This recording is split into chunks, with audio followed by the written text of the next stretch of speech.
Hello mga ka-apps! Welcome po ulit sa aking channel.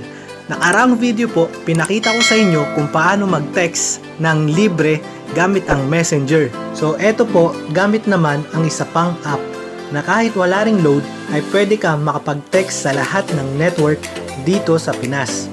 Tapusin nyo lang po yung video para malaman nyo. So check it out guys!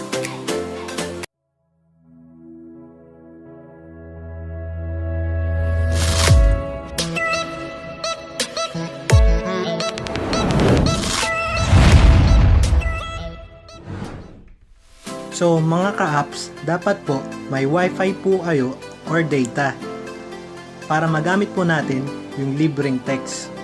Punta na po tayo ngayon sa Play Store.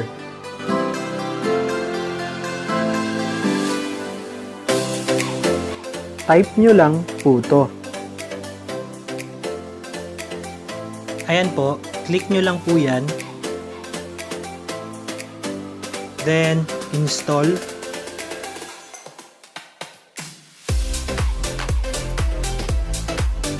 Ayan po, na-install na po. Open na po natin.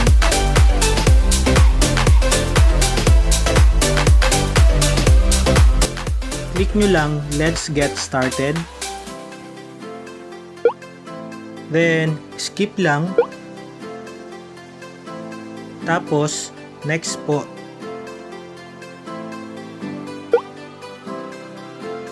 So, ayan po, bali, isi-set nyo siya as default ng message application nyo. Yes nyo lang po.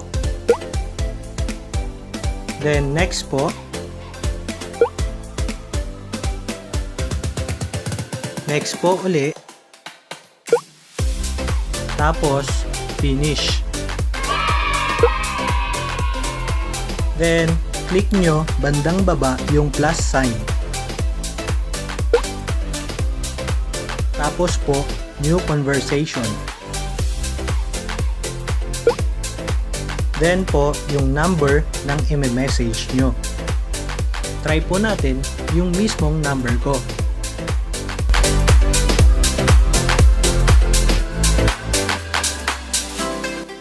Tapos po, dapat ganyang icon bago kayo mag-message yung may nakalagay na free. Tapos, next lang. So, try po natin mag-message.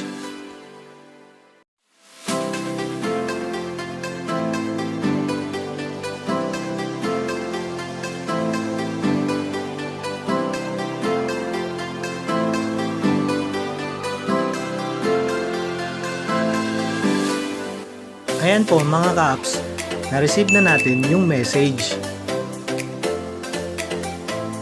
Take note po, pwede po ito sa lahat po ng network dito sa Pinas. Subukan po uli natin mag-message.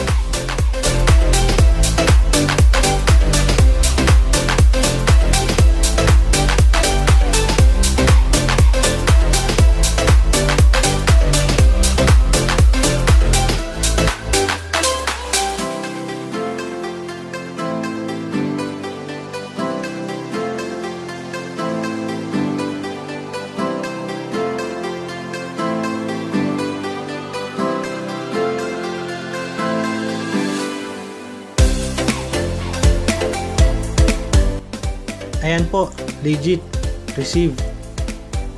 Sa ibang number naman, natin i-try.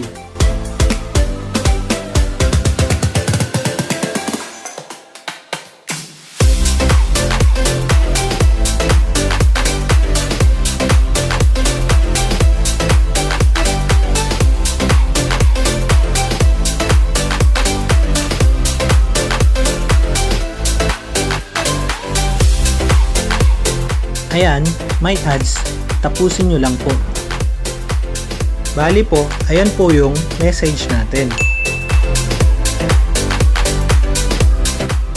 So yan lang po, sana po nakatulong itong videong ito sa inyo.